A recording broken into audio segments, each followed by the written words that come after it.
In this question, there are two blocks are given, block A and block B. Block A is moving upward, block B is moving downward. We have to find the velocity of this block B at the moment when this block A is moving with 5 meter per second. तो suppose that कि ये ऊपर जा रहा है 5 metre पर second से और ये नीचे आ रहा है v2 वेलोसिटी से और ये मेरा v1 हो गया। तो v1 दे दिया गया है आपके पास 5 मीटर पर सेकंड और ये अपवर्ड है, आपको v2 निकालना है, क्या होगा। इस क्वेश्चन को सॉल्व करने के लिए हम लोग कॉन्सेप्ट ये लगाते हैं कि ड्यूरिंग द मोशन या फिर बिफोर द मोशन या आफ्टर मोशन ये स्ट्रिंग जो है इसकी लेंथ ना ही बढ़ेगी और ना ही घटेगी। तो अभी देखा जाए जब ये ऊपर या नीचे नहीं जा रहा है, एट दैट टाइम अगर हम देखें तो इसकी लेंथ अगर हम मान लेते हैं कि ये L1 है, इस लेंथ को भी हम लोग मान लेते हैं कि ये भी L1 और ये भी L1 है। ऐसा इसलिए क्योंकि ये जो आपको पुली दिए गए हैं ये सारे पुली काफ़ी छोटा मान के पढ़ाया जाता है, इट इज़ वेरी स्मॉल। तो हम कह सकते हैं कि ये पुली अगर बहुत ही छोटा है तो ये अगर लेंथ L1 है तो ये भी लेंथ L1 होगा और ये भी लेंथ L1 होगा। तो हमारे पास यहाँ से लेकर यहाँ तक हो गए 3L1 और इसकी लेंथ मान लीजिए आपकी L2 है। तो हम कह सकते हैं कि हमारा जो लेंथ है वो है L1 plus L1 plus L1 plus L2।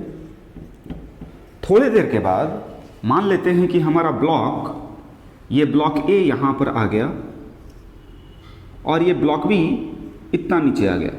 ये जो ऊपर गया है ये x1 अमाउंट है और ये जो नीचे आया है ये x2 अमाउंट है।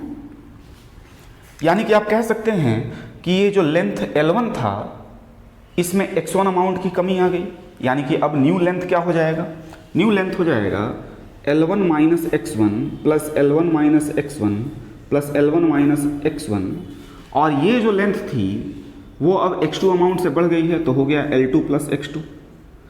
अब लेंथ हमारा स्ट्रिंग का तो चेंज नहीं करेगा तो this should be equal to this.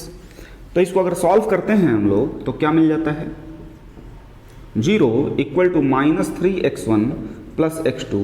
So x1 equal to 3x1 equal to x2। अगर आप देखें इसको अगर आप डिफरेंशिएट कर दें दोनों साइड तो 3dx1 by D T equal to dx2 by D T और ये आपको आ गया dx1 by D T will give you velocity at any moment v1 equal to v2। So v2 equal to 3v1 और आप क्या पाते हैं v2 equal to 3 into 5 equal to 15 metre पर सेकेंड। अगर आपको इसी समय आप इसको एक बार और डिफरेंशिएट कर दें तो आपको एक्सेलरेशन भी मिल जाएगा a2 इक्वल टू 3a1। एक बार आप और इसको डिफरेंशिएट कर दें तो a2 equal to 3a1 will be acceleration, relation between acceleration.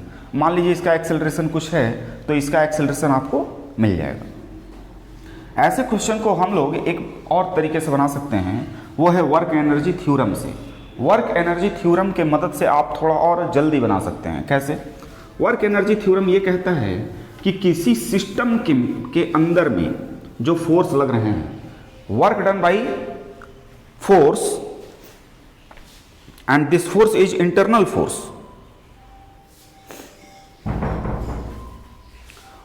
सो दूसरा मेथड हमारा यह है कि यदि हमारा ये टेंशन जो डेवलप हुआ है, इस सिस्टम के लिए जो टेंशन होगा वो इंटरनल फोर्स होगा।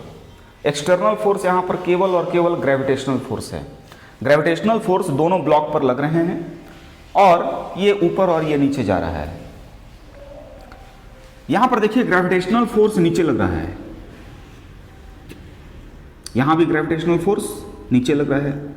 ये मास मान लीजिए कि m डैश है, ये m डबल डैश है। ओके,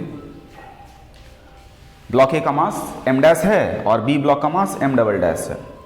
तो ग्रेविटेशनल फोर्स तो नीचे लग रहे हैं, लेकिन फिर भी ये ऊपर जा रहा है, यानी कि इसको ऊपर ले जाने वाला कौन है? इस रस्सी में जो टेंशन डेवलप हुआ है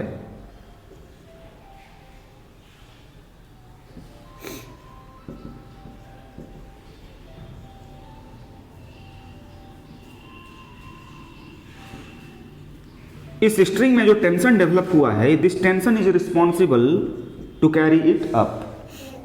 और इसके कारण मान लीजिए कि ये ऊपर गया है x1 और ये हमारा ब्लॉक बी जिस पर ग्रेविटेशनल फोर्स नीचे लग रहा है, लेकिन टेंशन चाहता था प्रोटेक्ट करना, लेकिन कर नहीं पाया क्योंकि mg फोर्स यहाँ पर ये वाली फोर्स टेंशन से ज़्यादा होगी, इसीलिए नीचे आ रहा है।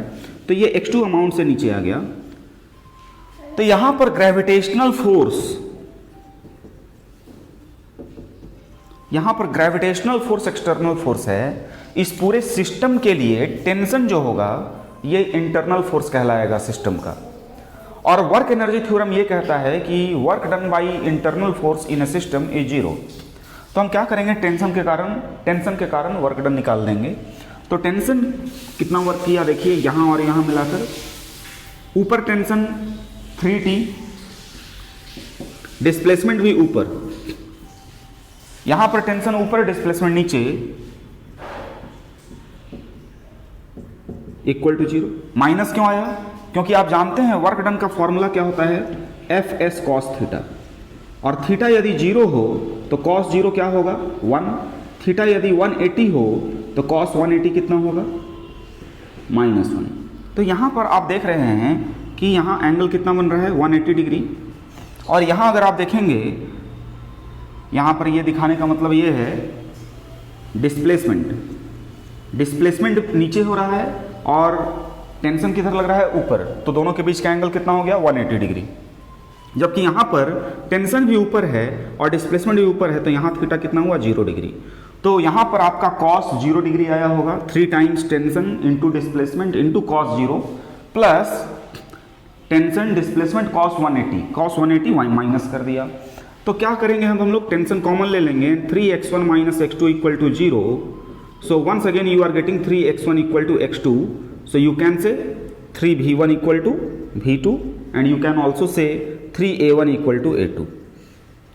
सो आज के लिए इतना ही, थैंक यू।